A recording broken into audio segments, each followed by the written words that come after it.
ನಮಸ್ಕಾರ. Balu smiles YouTube ಚಾನಲ್ಗೆ ಸ್ವಾಗತ. ಕಳೆದ ಸಂಚಿಕೆಯಲ್ಲಿ ಡಾಕ್ಟರ್ ಬೈರೇಗೌಡ ಅವರ ಬಹಳಷ್ಟು ವಿಚಾರಗಳನ್ನ ತಾವೆಲ್ಲ ಮೆಚ್ಕೊಂಡಿದ್ದೀರಾ. ಈಗ ಎರಡನೇ ಸಂಚಿಕೆಗೆ ಹೋಗ್ತಾ ಇದ್ದೀವಿ. ಇಲ್ಲಿಯೂ ಸಹ ಅವರ ಸಾಧನೆಗಳ ವಿವರಗಳು ಅನಾವರಣ ಆಗ್ತಾ ಹೋಗುತ್ತೆ. ಬಹಳಷ್ಟು ವಿಚಾರಗಳು ಬೆರಗುಗೊಳಿಸುತ್ತೆ. ಅವರು ಮಾಡಿರುವಂಥ ಸಾಧನೆ ಜೊತೆಗೆ ಅವರಲ್ಲಿ ಕಂಡಂಥ ಅವರ ಲೋಕಗಳು, ಅವರ ಗೆಳೆಯರು, ಇವೆಲ್ಲ ಬಹಳಷ್ಟು ವಿಚಾರಗಳು ಈ ಸಂಚಿಕೆಯಲ್ಲೂ ಸಹಿತ ತಮ್ಮನ್ನು ಸಂತಸಗೊಳಿಸೋದ್ರಲ್ಲಿ ಎರಡು ಮಾತಿಲ್ಲ. ಬನ್ನಿ, ಈ ಸಂಚಿಕೆಯಲ್ಲಿ ಇನ್ನಷ್ಟು ವಿಚಾರಗಳನ್ನ ನಾವುಗಳು ಗಮನಿಸೋಣ. ಎರಡನೇ ಸಂಚಿಕೆಗೆ ಸ್ವಾಗತ. ಜೂನಿಯರ್ ಕಾಲೇಜ್ ರಾಮನಗರ ಓದಿದೆ. ಡಿಗ್ರಿ ಕಾಲೇಜ್ ಕರಿಯಪ್ಪನವ್ರ ಕಾಲೇಜು ಕನಕಪುರದಲ್ಲಿ ಓದಿದೆ. ಅದಾದಮೇಲೆ ಓದೋ ಹಂಬಲ ಹೋಗಲಿಲ್ಲ. ಮಾಡರ್ನ್ ಇನ್ಸ್ಟಿಟ್ಯೂಟ್ ಆಫ್ ಮ್ಯಾನೇಜ್ಮೆಂಟ್ ಅಂತೇಳಿ ಒಂದು ಇನ್ಸ್ಟಿಟ್ಯೂಷನ್ ಇದೆ, MIMBA, modern institute of business administration ಅಂತೇಳಿ. ಅಲ್ಲಿ ನಾನು PGDB ಅಂಥೇಳಿ ಒಂದು ಕೋರ್ಸ್ ಮಾಡಿದೆ. ಅದು 10 months ಕೋರ್ಸ್, ಅದು diploma course, PG diploma in business administration ಅಂತೇಳಿ. ಅದಾದಮೇಲೆ ಕೆಲಸ ಸಿಕ್ಕೋಯ್ತು ನನಗೆ ಖಜಾನೆ ಇಲಾಖೆ ಒಳಗೆ. ಖಜಾನೆ ಇಲಾಖೆಯಲ್ಲಿ ಕೆಲಸ ಸಿಕ್ಕಿದಾಗ ನನಗೆ ಶೈಲಜಾ, ನನ್ನ ಶ್ರೀಮತಿ, ಇವತ್ತು ನಾನೇನಿದ್ದೀನಿ ಅದೆಲ್ಲದಕ್ಕೂ ಮೂಲ ಪ್ರೇರಣೆ ಕಾರಣ ನನ್ನ ಆಕೆ ಸರ್. ಒಂದೇ ಒಂದು ದಿವಸ ನನ್ನನ್ನು ನೀನು ಏನು ಮಾಡ್ತಾ ಇದೆಯಾ, ಯಾಕೆ ಮಾಡ್ತಾ ಇದೆಯಾ ಪ್ರಶ್ನೆ ಮಾಡಿಲ್ಲ ಸರ್. ಹಾಗಾಗಿ ಆ ನನ್ನ ಮಡದಿ ನನ್ನ ತಾಯಿ ಕೂಡ ಸರ್. ಅಷ್ಟು ಪ್ರೀತಿಯಿಂದ ನಮ್ಮನ್ನು ನೋಡ್ಕೊಂಡಿದ್ದಾರೆ. ಸೊ ಹಾಗಾಗಿ ಅವ್ರು ಒಂದೇ ಒಂದು ದಿವಸ ನನ್ನನ್ನು ಪ್ರಶ್ನೆ ಮಾಡಿದರೆ ಬಹುಶಃ ನಾನು ಮಧುಶ್ರೀ ದಿಬ್ಬ ಸೃಷ್ಟಿ ಮಾಡೋಕ್ಕಾಗ್ತಾ ಇರಲಿಲ್ಲ. ಅದಾದಮೇಲೆ ಅವರು ಜೊತೆಲೇ ಇದ್ವಿ, ಜೊತೆಲೇ ಮದುವೆ ಮಾಡ್ಕೊಂಡ್ವಿ. ನನ್ನ ಓದಿನ ಹಂಬಲವನ್ನು ಗಮನಿಸಿ ಯಾಕೆ MA ಮಾಡಬಾರ್ದು ಅಂಥೇಳಿ ನಾನು ಇಲಾಖೆ ಸೇರಿದ ಮೇಲೆ MA ಮಾಡಿದ್ದು. MA ಮಾಡಿದ್ಮೇಲೆ ಕನ್ನಡದಲ್ಲಿ MA ಮಾಡಿದೆ. BCom ಗ್ರಾಜ್ಯುಯೇಟ್ ಆದರೂ ಕೂಡ ನಾನು ಕನ್ನಡದಲ್ಲಿ MA ಮಾಡಿದೆ.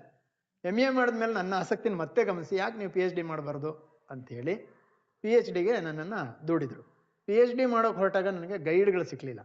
ಎಲ್ಲೋ ಖಜಾನೆ ಇಲಾಖೆಯಲ್ಲಿ ಕೆಲಸ ಮಾಡ್ತೀರಿ, ನಿಮ್ಗೇನು ಗೈಡ್ ಮಾಡಿದ್ರಿ ನಾವು ಅನ್ನೋ ರೀತಿ ಒಳಗೆ ಉಡಾಫೆ ಮಾತುಗಳಾಡಿದ್ರು. ಆದರೆ ನನಗೊಬ್ಬರು ಮೇಷ್ಟ್ರು ಸಿಕ್ಕಿದ್ರು, ಡಾಕ್ಟರ್ MA ಜಯಚಂದ್ರ ಅಂತೇಳಿ. ಅವರು ಮಂಡ್ಯದವರು, ಮಹಾರಾಣೀಸ್ ಕಾಲೇಜಲ್ಲಿ ಪ್ರಿನ್ಸಿಪಾಲ್ರಾಗಿದ್ದರು. ನಾನು ಇಲಾಖೆಯಲ್ಲಿದ್ದಾಗ 92-93ರಲ್ಲಿ MA ಮುಗಿಸಿ ಹೋದಾಗ ಅವರು ಒಂದು ಟಾಸ್ಕ್ ಕೊಟ್ಟರು, ನಿನಗೆ 6 ತಿಂಗಳು ಟೈಮ್ ಕೊಡ್ತೀನಪ್ಪ, 6 ತಿಂಗಳಲ್ಲಿ ನೀವೇನು ಮಾಡ್ತೀರಾ ಅದ್ರ ಮೇಲೆ ನಾನು ನಿಮಗೆ ಗೈಡ್ ಆಗ್ತೀನಿ ಅಂದರು. ತಕ್ಷಣ ನಾನೇನು ಮಾಡಿದೆ, ವೆಂಕಟೇಶ್ವರ ಮಾರ್ಕೆಟ್ಗೆ ಹೋಗಿ ಒಂದು ಟೈಪ್ ರೆಕಾರ್ಡ್ರು, ಒಂದು ಹಾಟ್ ಶಾಟ್ ಕ್ಯಾಮ್ರಾ ತೊಗೊಂಡು ಫೀಲ್ಡ್ಗಿಳಿದೆ ಸರ್. 6 ತಿಂಗಳು ನಾನು ಫೀಲ್ಡ್ ವರ್ಕ್ ಮಾಡಿದೆ. 6 ತಿಂಗಳಲ್ಲಿ 40 ಗಂಟೆ ಆಡಿಯೋ ಕ್ಯಾಸೆಟ್ ರೆಕಾರ್ಡ್ ಮಾಡಿದೆ, 3000 ಫೋಟೋಗ್ರಾಫ್ಸ್ ಮಾಡಿದೆ. ನಮ್ಮ ಮೇಷ್ಟ್ರ ಮುಂದೆ ತಗೊಂಡಾಗ ಅದಷ್ಟನ್ನು ಬರೆದಿಟ್ಟೆ, ಏನು ಮಾತಾಡಿಲ್ಲ. ಹೋಗಪ್ಪ ರಿಜಿಸ್ಟ್ರೇಷನ್ ಮಾಡು ಅಂತೇಳಿ, ಸಿನಾಪ್ಸಿಸ್ ಮಾಡ್ಕೊಂಡ್ಬಿಡು ಅಂತೇಳಿ ನಾನು ಮಾಡಿದ ಸಿನಾಪ್ಸಿಸ್ನೇ ಒಪ್ಕೊಂಡು ಸಬ್ಮಿಟ್ ಮಾಡಿದ್ವಿ. ಅಷ್ಟೊತ್ತಿಗೆ ಒಂದು ಅಧ್ಯಯನದ ಶಿಸ್ತೇನು ಅಂತೇಳಿ ನಂಗೆ ಅರ್ಥ ಆಗಿತ್ತು. ಪ್ರತಿ ಕ್ಷಣ ನನ್ನ ಮೇಷ್ಟ್ರು ನನ್ನನ್ನು ತಿದ್ದಿದ್ರು. ನಾನು ಏನು ಕೊಟ್ಟರು, ನೋಡಪ್ಪ ಈ ಕ್ಷೇತ್ರದಲ್ಲಿ ನನಗೇನು ಗೊತ್ತಿಲ್ಲ, ನೀನೇನು ಮಾಡ್ತೀಯ ಅದೇ ನೀನೇ ಮಾಸ್ಟ್ರು ಅಂತ ಹೇಳ್ತಾ ಹೇಳ್ತಾ ಹೇಳ್ತಾ ಹೇಳ್ತಾ ನನ್ನೊಳಗೆ ಥೀಸಿಸ್ನ ತಯಾರು ಮಾಡಿದ್ರು. ಇದು ನನ್ನ ವಿದ್ಯಾಭ್ಯಾಸದ ಒಂದು ಮಜಲುಗಳು. ಸೊ ಇಲಾಖೆ ನನಗೆ ತುಂಬ ಹೆಲ್ಪ್ ಮಾಡಿದೆ ಸರ್, ಸಪೋರ್ಟ್ ಮಾಡಿದೆ. ಸರ್, ತಾವು ವಿದ್ಯಾಭ್ಯಾಸ ಮಾಡಿದ್ರಿ, ಡಾಕ್ಟರೇಟ್ ಪಡ್ಕೊಂಡ್ರಿ, ಸಾಕಷ್ಟು ಅನುಭವಗಳನ್ನ ನೀವು ಹೇಳಿದ್ರಿ. ಕಲಿಕೆಯ ಹಾದಿ ತುಂಬ ಚೆನ್ನಾಗಿ ಸಾಗಿತ್ತು ಅನ್ನೋದು ತಮ್ಮ ತಿಳುವಳಿಕೆಯಿಂದ ತಾವು ಹೇಳಿದ್ರಿಂದ ತಿಳಿತಾ ಇದೆ. ಈಗ ಸರ್ಕಾರಿ ಸೇವೆಗೆ ಬರ್ತೀರಾ ನೀವು, ಖಜಾನೆ ಇಲಾಖೆ. ಆ ಖಜಾನೆ ಇಲಾಖೆ ಇವತ್ತಿನ ಇಲಾಖೆ ಅಲ್ಲ, ಅದು ಬಹಳ ಐತಿಹಾಸಿಕವಾದಂಥ ಇಲಾಖೆ. ಅಂತಹ ಖಜಾನೆ ಇಲಾಖೆಯಲ್ಲಿ ಬಹುಶಃ ಹುಜೂರ್ ಇಲಾಖೆ ಅಂತ ಕರೀತಾರೆ, ಹುಜೂರ್ ಟ್ರೆಜರಿ ಅಂತ ಕರೀತಾ ಇದ್ರು. ಆ ಹುಜೂರ್ ಟ್ರೆಜರಿ ಅನ್ನೋದಕ್ಕೆ ಹೆಚ್ಚು ಕಡಿಮೆ 400 ವರ್ಷದ ಇತಿಹಾಸ ಇದೆ ಇದಕ್ಕೆ. ಅಂತಹ ಇಲಾಖೆನಲ್ಲಿ ಇದ್ಕೊಂಡು ನೀವು ನಿಮಗೆ ಗೊತ್ತಿಲ್ಲದೇನೆ ಕೆಲವೊಂದು ಸಾಂಸ್ಕೃತಿಕ ಸಂಬಂಧಗಳನ್ನ ಬೆಸ್ಕೊಳ್ತಾ ಹೋಗ್ತೀರಾ. ಇಲಾಖೆಯ ಅನುಭವಗಳ ಬಗ್ಗೆ, ಅಂತಹ ಬೆಸುಗೆಗಳ ಬಗ್ಗೆ ಕೆಲವೊಂದು ವಿಚಾರಗಳನ್ನ ಬೆಳಕು ಚೆಲ್ಲಬೇಕಾಗಿ ಕೇಳ್ತಾ ಇದ್ದೀನಿ ಸರ್. 1987ರಲ್ಲಿ ಡಿಗ್ರಿ ಮುಗಿದಿರುತ್ತೆ, KPSC ಎಕ್ಸಾಮ್ ಆಗುತ್ತೆ. KPSC ಎಕ್ಸಾಮಲ್ಲಿ ನಾನು FDA ಬರಿತೀನಿ. ನನ್ನನ್ನು ಖಜಾನೆ ಇಲಾಖೆಗೆ ಆಯ್ಕೆ ಮಾಡ್ತಾರೆ. ಆಗಸ್ಟ್ 11, 1988 ನನಗೆ ಆರ್ಡರ್ ಬರುತ್ತೆ. ನನ್ನ ಅಪ್ಪನಿಗೆ ಅದು ಆರ್ಡರ್ ತೋರಿಸ್ತೀನಿ ಸರ್. ಅವ್ರು ಹೇಳೋದು ಒಂದೇ ಮಾತು, ಅಪ್ಪ ಈ ಕೈ ಬಂಗಾರ ಇದ್ದಂಗಿದೆ, ಯಾವ ಕಾರಣಕ್ಕೂ ಇದನ್ನು ಹೊಲಸು ಮಾಡ್ಕೋಬೇಡ ಕಣೋ ಅನ್ನೋ ಒಂದು ಮಾತನ್ನು ಹೇಳ್ತಾರೆ. ಅದು ನನಗೆ ವೇದವಾಕ್ಯ ಆಗುತ್ತೆ. ನನಗೆ ಇಲಾಖೆಗೆ ಹೋದ್ಮೇಲೆ ಅದು ಅನುಕೂಲ ಏನು ಅಂತಂದರೆ, ಮೊದಲಿಗೆ ಸಿಂಗಲ್ ಲೆಡ್ಜರ್ ಸಿಸ್ಟಮ್ ಅಂತ ಇರುತ್ತೆ. ಅಂದರೆ ಯಾವುದೇ ಅಧಿಕಾರಿ ತನ್ನ ಸ್ಯಾಲ್ರಿನ ತಾನೇ ಮಾಡ್ಕೊಳ್ಬೇಕಾಗಿರುತ್ತೆ. ಅಂಥ ಸಂದರ್ಭದೊಳಗೆ ನನಗೆ ಸಿಕ್ಕ ಅವಕಾಶ ಏನು ಅಂತಂದರೆ, ನಿಸಾರ್ ಅಹಮದ್ರು ಎದುರಿಗೆ ಇದ್ದರು. ಅವರು ಏನು ಎಂಥದ್ದು ಜಿಯಾಲಜಿ ಅಂತ ಹೇಳ್ತೀವಲ್ಲ, ಜಿಯಾಲಜಿ ಪ್ರೊಫೆಸರ್ ಅವರು ಎದುರಿಗೆ ಇದ್ದರು. ಗೌರ್ಮೆಂಟ್ ಸೈನ್ಸ್ ಕಾಲೇಜಲ್ಲಿದ್ದರು. ಆಮೇಲೆ ಕೋಟೆ ಕಾಲೇಜಲ್ಲಿ ದೊಡ್ಡರಂಗೇಗೌಡರಿದ್ದರು. ಈ ಕಡೆ ಮಾರಾಣಿಸ್ ಕಾಲೇಜಲ್ಲಿ ಕಮಲಾ ಹಂಪನ ಅವರಿದ್ದರು. ಈ ಥರದ ದೊಡ್ಡ ದೊಡ್ಡ ವ್ಯಕ್ತಿಗಳೆಲ್ಲ ಏನು ಮಾಡಿದ್ರು ಅಂತಂದರೆ, ಟ್ರೆಷರಿಗೆ ಬಿಲ್ ಇಟ್ಕೊಂಡು ಬರೋರು. We are not sanctioning authority, we are only paying authority. So ಅದೇನೋ ಸರ್ಕಾರಿ ಆದೇಶ ಆಗಿರೋದು, ಅದ್ರ ಪ್ರಕಾರ ಬಿಲ್ ಮಾಡ್ಕೊಂಡು ಬರ್ತಿದ್ರು, ನಾವು ಪೇ ಮಾಡ್ತಿದ್ವಿ. ಆ ಬಂದಾಗ ಏನಾಯ್ತು ಅಂದರೆ ಅವರು ಕ್ಯೂನಲ್ಲಿ ನಿಂತ್ಕೊಳ್ತಿದ್ರು. ಅದು ನನ್ನ ಕೈಲಿ ನೋಡೋಕ್ಕಾಗಲಿಲ್ಲ. ತಕ್ಷಣ ಏನು ಮಾಡಿದೆ, ನಾನು ಅವ್ರಿಗೆ ಹೋಗಿ, ಸರ್ ನೀವು ದಯವಿಟ್ಟು ಬರಬೇಡಿ, ನಿಮ್ಮ ಮೆಸೆಂಜರ್ನ ಕಳಿಸಿ, ನಾನು ನಿಮ್ಮ ಚೆಕ್ ಕೊಟ್ಟು ಕಳಿಸ್ತೀನಿ ಅಂತೇಳಿ ಅವತ್ತಿಂದ ಆ ಪದ್ಧತಿನ ಚೇಂಜ್ ಮಾಡಿದೆ. ನನಗೆ ನನ್ನ ಆಫೀಸರ್ಸ್ ಕೂಡ ಅದು ತುಂಬ ಸಪೋರ್ಟ್ ಮಾಡಿದ್ರು. ಅವತ್ತು ಕೆ ನಾಯಕ್ ಅಂತಿದ್ರು, ಆನಂದ್ ಮೂರ್ತಿ ಅಂತೇಳಿ ಇದ್ರು, ಅವರೆಲ್ಲರೂ ಭಾಳ ಸಪೋರ್ಟ್ ಮಾಡಿದರು. ಸೊ ಆವಾಗ ಏನಾಯಿತು ಅಂದರೆ ನನ್ನ ಸಾಂಸ್ಕೃತಿಕವಾಗಿ ಒಂದು ಸಂಬಂಧ ಬೆಳೀತು. ಎದುರಿಗೆ ಕನ್ನಡ ಮತ್ತು ಸಂಸ್ಕೃತಿ ಇಲಾಖೆ ಇತ್ತು. ಆ ಇಲಾಖೆಯಲ್ಲಿದ್ದ ಅಕಾಡೆಮಿಗಳೆಲ್ಲ ಪರಿಚಯ ಆಯಿತು ನನಗೆ. ಮುಖ್ಯವಾಗಿ ಜಾನಪದ ಅಕಾಡೆಮಿ, ಸಾಹಿತ್ಯ ಅಕಾಡೆಮಿ, ಲಲಿತಕಲಾ ಅಕಾಡೆಮಿ ಇವರ ಸಂಪರ್ಕ ಬಂತು. ಅಲ್ಲಿನ ಅಧ್ಯಕ್ಷರು ಮಾತಾಡಿಸ್ದೆ, ಭೇಟಿ ಇದೆ. ಆಮೇಲೆ ಇಲಾಖೆ ನಿರ್ದೇಶಕರ ಪರಿಚಯ ಆಯಿತು. ಇಲಾಖೆ ಅನೇಕ ಜನ ನೌಕರರು ನನ್ನ ಹತ್ರ ಬಿಲ್ಲಿಗೆ ಬರ್ತಿದ್ರು. ಅವರೆಲ್ಲರಿಗೂ ನಾನು ಕೆಲಸ ಮಾಡಿಕೊಡ್ತಿದ್ದೆ. ಹಾಗಾಗಿ ಒಂದು ಮಧುರವಾದ ಸಂಬಂಧ ಬೆಳ್ಕೊಳ್ತು. ಆಮೇಲೆ ಒಂದು ಕಲ್ಚರಲಾಗಿ ಏನಾದರೂ ಬೆಳೆಸ್ಬೇಕು ಅಂಥೇಳಿ ನನಗನ್ನಿಸಿ ಖಜಾನೆ ಕಲಾವೃಂದ ಅಂಥೇಳಿ ಅಲ್ಲೊಂದು ಸೃಷ್ಟಿ ಮಾಡಿದೆ. ನಮ್ಮ ಕಲಾವಿದರನ್ನೇ, ಅಂದರೆ ನಮ್ಮ ಇಲಾಖೆಯ ಕಲಾವಿದರನ್ನೇ ಕೂಡಿಸಿ ನಾಟಕ ಮಾಡೋದು, ಹಾಡುಗಳನ್ನ ಹೇಳಿಸುವಂಥದ್ದು, ಈ ಥರದ ಚಟುವಟಿಕೆಗಳಲ್ಲಿ ಶುರು ಮಾಡಿದೆ. ಅದ್ರ ಜೊತೆಗೆ ಏನಾಯಿತು ಅಂತ ಅಂದರೆ ಒಂದಷ್ಟು ಬೇರೆ ಬೇರೆ ಆ್ಯಕ್ಟಿವಿಟೀಸ್ಗಳಲ್ಲಿ ತೊಡಗಿಸ್ಕೊಳ್ಳೋ ಅಂಥದ್ದು. ಸೊ ಹೀಗಾಗಿ ನನಗೆ 18 ವರ್ಷಗಳು ನಾನು ಇಲಾಖೆಯಲ್ಲಿ ಕೆಲಸ ಮಾಡಿದೆ. ಇಲಾಖೆಯಲ್ಲಿ ಕೆಲಸ ಮಾಡುವಾಗ ನನಗೆ ತುಂಬ ಜನ ಸಪೋರ್ಟ್ ಮಾಡಿದ್ದಾರೆ. ಬಹುಶಃ ನಾನು ಇವತ್ತೇನಾದರೂ ಒಂದಿಷ್ಟು ಪ್ರತಿ ಹಂತದಲ್ಲೂ ನನಗೆ ಬೇರೆ ಬೇರೆ ಸಹಾಯ ಸಿಕ್ಕಿದೆ. ಅದೇ ರೀತಿಯ ಸಹಾಯ ನನ್ನ ಇಲಾಖೆ ಒಳಗೆ ಸಿಕ್ತು. ನಾನು ಯಾವುದೇ ಚಟುವಟಿಕೆಗಳನ್ನ ಮಾಡ್ತೀನಿ ಅಂದರೂ ವಿರೋಧ ಮಾಡಿಲ್ಲ, ಮತ್ತು ನನ್ನ ಕೆಲಸಕ್ಕೆ ಯಾವತ್ತೂ ನಾನು ದ್ರೋಹ ಮಾಡಿಲ್ಲ. ತುಂಬ ಪ್ರಾಮಾಣಿಕವಾಗಿ ನಾನು ಕೆಲಸ ಮಾಡ್ತಾ ಇದ್ದೆ. ಆ ಕೆಲಸ ಮಾಡೋದು ನೋಡಿನೇ ನನ್ನ ಅಧಿಕಾರಿಗಳು ತುಂಬ ನನ್ನನ್ನು ಮೆಚ್ಕೊಳ್ತಿದ್ರು. ಸೊ ಹಾಗಾಗಿ ನಾನು ಏನು ಮಾಡಿದ್ರು, ಅಲ್ಲಿ ತಿಜೋರಿ ಅಂತೇಳಿ ಒಂದು ಪತ್ರಿಕೆ ಕೂಡ ತಂದೆ, ಆರಂಭ ಮಾಡಿದೆ. ಅಧಿಕೃತವಾಗಿ ತಿಜೋರಿ ಅಂತೇಳಿ ಬರ್ತಿತ್ತು, ಅಂದರೆ ಖಜಾನೆ ತಿಜೋರಿ ಅಂಥೇಳಿ. ಇವತ್ತು ಅದೇ ತಿಜೋರಿನ ಇಟ್ಕೊಂಡು ಜಾನಪದ ತಿಜೋರಿ ಅಂತೇಳಿ ಕಳೆದ 3 ವರ್ಷದಿಂದ ಒಂದು ಮ್ಯಾಗ್ಝೈನ್ನ ತರ್ತಾ ಇದ್ದೀನಿ. Monthly magazine. ಅದು 96 ಪುಟಗಳಿರುತ್ತೆ, ಸಂಶೋಧನಾ ಕೃತಿ ಅದು. ಅದರ ಪ್ರತಿಗಳನ್ನ ನಿಮಗೆ ಆಮೇಲೆ ಕೊಡ್ತೇನೆ ನಾನು. ಸೊ ಹೀಗೆ ಅಲ್ಲಿ ಎಲ್ಲಿ ಹೋದ್ರೇನು, ಬಟ್ ನನಗನ್ಸಿದ್ದೇನೆಂದರೆ ಸರ್, ಯದ್ಭಾವಂ ತದ್ಭವತಿ. ನಾನು ಹೇಗಿರ್ತೀನೋ ನನ್ನ ಪರಿಸರ ಹಾಗಿರುತ್ತೆ. ನಾನು ಯಾರನ್ನೂ ದೂರ ಆಗಿಲ್ಲ ಸರ್. ನಾನೇನಾದರೂ ತಪ್ಪು ಮಾಡಿದೆ ಅಂತ ಅಂದರೆ ಜನ ನನ್ನನ್ನು ದ್ವೇಷಿಸ್ತಾರೆ. ಸೊ ಪ್ರೀತಿನ ಗಳಿಸ್ಕೊಳ್ಳೋದಿದೆಯಲ್ಲ ಭಾಳ ಸುಲಭ ಅಂತ ನಾನಾದರೂ ಅನ್ಕೋತೀನಿ. ಆಮೇಲೆ ವಿರೋಧ ಮಾಡೋರು ಇದ್ದೇ ಇರ್ತಾರೆ. ಅವ್ರ ಎದುರಿಗೆ ನಾನು ಎದ್ದು ನಿಲ್ತೀನಲ್ಲ, ಅದು ನನ್ನ ತಾಕತ್ತು ಅಂತ ನಾನು ಅಂದ್ಕೊಳ್ತೀನಿ. ಬಟ್ ಎಷ್ಟು ಜನ ದ್ವೇಷಿಸ್ತಾರೋ ಅದರ 10 ಪಟ್ಟು 100 ಪಟ್ಟು ಪ್ರೀತಿಸೋರು ಇರ್ತಾರೆ ಸರ್. ಇದನ್ನು ನಾನು ಅನುಭವಿಸಿದ್ದೀನಿ, ಪ್ರತಿ ಹಂತದಲ್ಲೂ ಅನುಭವಿಸಿದ್ದೀನಿ. ಇಲಾಖೆಯಲ್ಲಿ ಇದ್ದಾಗಲೇ ನಾನು ತಂದೆ ಹೆಸರಲ್ಲಿ ಟ್ರಸ್ಟ್ ಆರಂಭ ಮಾಡಿದೆ 2001ರಲ್ಲಿ.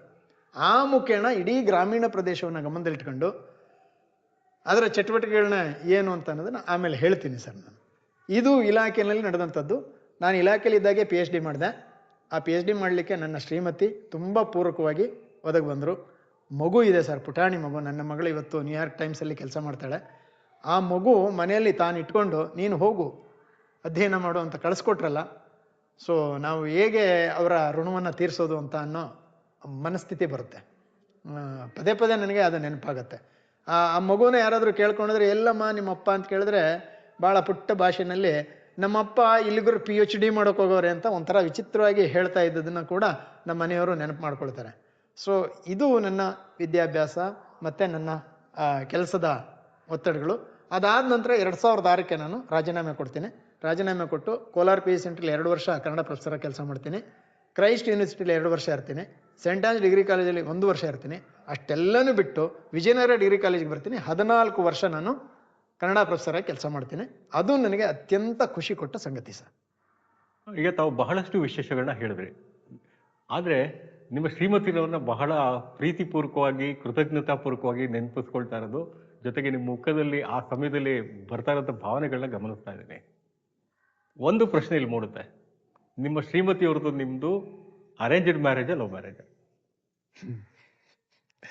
ನಾವು ವಾಸ್ತವವಾಗಿ ಒಂದೇ ಇಲಾಖೆಯಲ್ಲಿ ಕೆಲಸ ಮಾಡ್ತಿದ್ದೋ, ಅಭಿರುಚಿ ಒಂದೇ ಇತ್ತು. ಅವರು ಕರ್ನಾಟಕ ಯೂನಿವರ್ಸಿಟಿಲಿ MA ಮಾಡ್ತಿದ್ರು ಕರೆಸ್ಪಾಂಡೆನ್ಸು. ನಾನು ಬ್ಯಾಂಗ್ಳೂರು ಯೂನಿವರ್ಸಿಟಿಲಿ ರೆಗ್ಯುಲರ್ ಆಗಿ MA ಮಾಡ್ತಿದ್ದೆ. ಇಲಾಖೆಯಲ್ಲಿ ಇದ್ದರೂ ಕೂಡ ನನಗೆ ಪರ್ಮಿಷನ್ ಕೊಟ್ಟಿದ್ದರು, ಹೋಗಿ ಬರ್ರಿ ಕ್ಲಾಸಲ್ಲಿ ಕೂತು ಬರ್ರಿ ಅಂತೇಳಿ. ಆ್ಯಕ್ಚುಲಿ ಅದು ಕರೆಸ್ಪಾಂಡೆನ್ಸು ರೆಗ್ಯುಲರ್ ಅಂತ ಬೇರೆ ಬೇರೆ ಇರಲಿಲ್ಲ ಆವಾಗ, ಜನರಲ್ ಆಗಿ ಇರ್ತಿತ್ತು, ಮತ್ತು ಆ್ಯನ್ಯಲ್ ಸಿಸ್ಟಮ್ಮು. ಸೊ ಆ ಟೈಮಲ್ಲಿ ಪುಸ್ತಕಗಳ ವಿನಿಮಯ ಇತ್ಯಾದಿಗಳು ಮಾಡಿಕೊಂಡು, ಸೊ ನಮ್ಮಿಬ್ಬರ ಕನ್ಸೆಂಟ್ ಮಾಡ್ಕೊಂಡು ಇಬ್ಬರು ಮದುವೆ ಮಾಡ್ಕೊಂಡ್ವಿ ಸರ್. ಸೊ ಜೊತೆಗೆ ಇನ್ನೊಂದು ಬಹಳ ವಿಶೇಷ ಅಂತ ಹೇಳಿದ್ರೆ, ನಿಮಗೆ ಮಗಳು ನ್ಯೂಯಾರ್ಕ್ ಟೈಮ್ಸಲ್ಲಿ ವರ್ಕ್ ಮಾಡ್ತಿದ್ದಾರೆ ಅಂತ. ಬಹಳ ವಿಶೇಷವಾದ ಒಂದು ಅಂತಾರಾಷ್ಟ್ರೀಯ ಪತ್ರಿಕೆಯಲ್ಲಿ ಅವರು ಸೌತ್ ಏಷ್ಯಾ ಕರೆಸ್ಪಾಂಡೆಂಟ್ ಆಗಿ ವರ್ಗ ಮಾಡ್ತಿದ್ದಾರೆ ಅಂತಂದಾಗ ಮಗಳ ಬಗ್ಗೆ ಏನಾದ್ರು ಹೇಳೋದಾದ್ರೆ? ಖಂಡಿತ ಹೇಳೋದಿದೆ ಸರ್, ತುಂಬ ವಿಚಾರಗಳು ಹೇಳೋದಿದೆ. ಆಕೆ ಬೆಳೆಯ ಸಿರಿ ಮೊಳಕೆಯಲ್ಲಿ ಅನ್ನೋ ಹಾಗೆ, ಗೊತ್ತಿಲ್ಲ ನನಗೆ ಅವಳ ಶಕ್ತಿ ಎಲ್ಲಿತ್ತು, ಹೆಂಗೆ ಆಯಿತು ಅಂಥೇಳಿ 2 ವರ್ಷಕ್ಕೆ ಮುದ್ದೆ ತಿನ್ನೋದನ್ನು ಕಲಿಸಿದ್ವಿ ಸರ್. 4 ವರ್ಷಕ್ಕೆ ಕಿಂಡರ್ ಗಾರ್ಡನ್ ಕಳಿಸಿದ್ವಿ. ಆದರೆ ನಾನು ಆಗಲೇ ಆರಂಭದಲ್ಲಿ ಒಂದು ಮಾತು ಹೇಳಿದೆ, ಮಕ್ಕಳು ನಮ್ಮ ಜೊತೆಗಿರಬೇಕು ಅಂತ. ಬಹುಶಃ PUC ವರೆಗೆ ಮಗಳು ನನ್ನ ಜೊತೆಗಿದ್ಲು ಸರ್, ಅಂದರೆ ಅಪ್ಪ ಅಮ್ಮನ ಜೊತೆಗಿದ್ಲು. ಅವಳು ಏನು ಕೇಳಿದ್ರು ನಾನು ವಿರೋಧ ಮಾಡಲಿಲ್ಲ. ನ್ಯಾಷನಲ್ ಲಾ ಸ್ಕೂಲ್ಗೆ ಅವಳು CET ಬರಲಿಲ್ಲ, NET ಬರಲಿಲ್ಲ. ನ್ಯಾಷನಲ್ ಲಾ ಸ್ಕೂಲ್ಗೆ ಹೋಗ್ತೀನಪ್ಪ ಅಂಥೇಳಿ PUC MES ಕಾಲೇಜಲ್ಲಿ ಮಾಡಿದ್ಲು. ತಕ್ಷಣ ಕ್ಲಾಟ್ ಎಕ್ಸಾಮ್ ತಗೊಂಡ್ಲು. 1 ವರ್ಷ ಅವಳದು ಡಿಫಿಟ್ ಆಯಿತು. ಅಷ್ಟರಲ್ಲಿ ಕ್ರೈಸ್ಟ್ ಯೂನಿವರ್ಸಿಟಿನಲ್ಲಿ ಲಾ ಕಾಲೇಜಿಗೆ ಸೇರ್ಕೊಂಡ್ಬಿಟ್ಟಿದ್ಲು. ನಾನು ಅಲ್ಲೇ ಕೆಲಸ ಮಾಡ್ತಾ ಇದ್ದರಿಂದ 2ನೇ ವರ್ಷಕ್ಕೆ ಅಡ್ಮಿಷನ್ ಫೀಸ್ನ ಮಾಫಿ ಮಾಡಿದ್ರು ನನಗೆ. ಇವಳು ಸೆಲೆಕ್ಷನ್ ಆಗೋಯಿತು ನ್ಯಾಷನಲ್ ಲಾ ಸ್ಕೂಲ್ಗೆ. ನ್ಯಾಷನಲ್ ಲಾ ಸ್ಕೂಲಲ್ಲಿ 5 ವರ್ಷ ಲಾ ಮುಗಿಸಿದ್ಲು.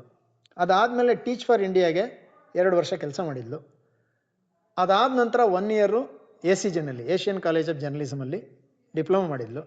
ಮತ್ತು ಲಾ ಕಾಲೇಜಿಂದ ಬಂದ ಕೂಡಲೇ ರಿಜಿಸ್ಟರ್ ಮಾಡಿಸಿದ್ಲು. ಬಾರ್ ಕೌನ್ಸಿಲಲ್ಲಿ ಆಕೆ ಮೆಂಬರ್ಶಿಪ್ ಇದೆ.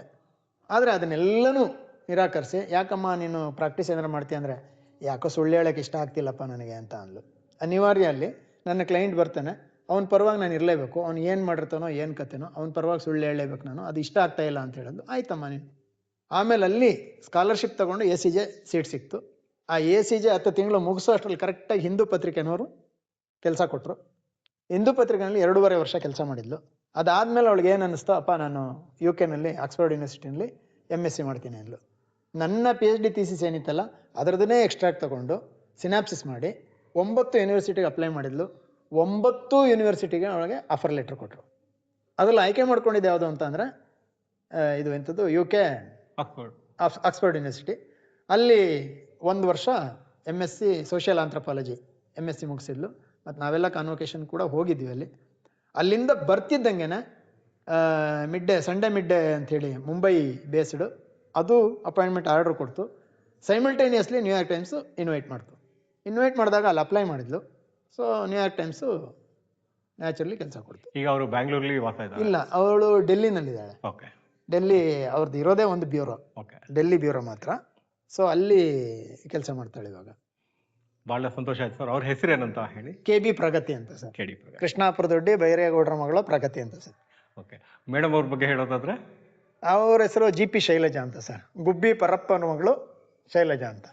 ತಮ್ಮ ವಿದ್ಯಾಭ್ಯಾಸದ ಬಗ್ಗೆ ಹೇಳಿದ್ರಿ, ತಮ್ಮ ಕುಟುಂಬದ ಬಗ್ಗೆ ಹೇಳಿದ್ರಿ, ಬಾಲ್ಯದ ನೆನಪುಗಳು, ಗ್ರಾಮೀಣ ನೆನಪುಗಳು, ಗ್ರಾಮೀಣ ಕ್ರೀಡೆಗಳ ಬಗ್ಗೆ ಅದ್ಭುತವಾದಂಥ ಒಂದು ಮಾಹಿತಿ ಕೊಟ್ರಿ. ನಂತರ ನಿಮ್ಮ ವೃತ್ತಿನೇ ಒಂದಾಗಿತ್ತು, ಪ್ರವೃತ್ತಿನೇ ಬೇರೆ ಆಗಿತ್ತು. ಪ್ರವೃತ್ತಿನೇ ನೀವು ವೃತ್ತಿಯಾಗಿ ಅಂದ್ರೆ ಪ್ರತಿ ಉದ್ದೇಶಪೂರ್ವಕವಾಗಿ ಅನ್ನೋದಕ್ಕಿಂತ ಪ್ರೀತಿಪೂರ್ವಕವಾಗಿ ಆ ಒಂದು ವೃತ್ತಿ ರಂಗಭೂಮಿಗೆ ನೀವು ಧುಮುಕ್ತೀರಾ, ಸಾಂಸ್ಕೃತಿಕ ವೇದಿಕೆ ಕಟ್ತೀರಾ.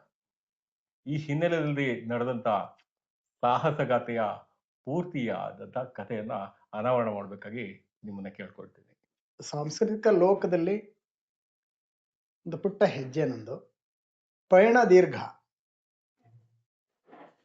ಇನ್ನೂ ಅಂಬೆಗಾಲ ಇಟ್ಕೊಂಡು ಹೋಗ್ತಾ ಇರುವಂತ ಸ್ಥಿತಿಲಿ ನಾನಿದ್ದೀನಿ ಅಂತ ನಾನಾದ್ರೂ ಭಾವಿಸ್ತೀನಿ.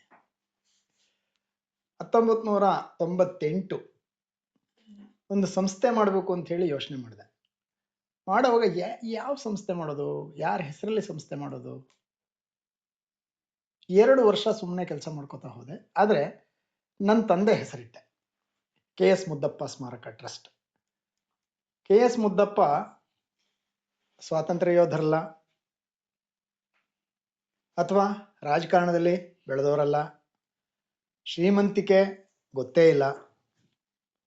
ಆದ್ರೆ ಒಂದು ದೊಡ್ಡ ಹೃದಯ ಶ್ರೀಮಂತಿಕೆ ಇತ್ತವರಿಗೆ.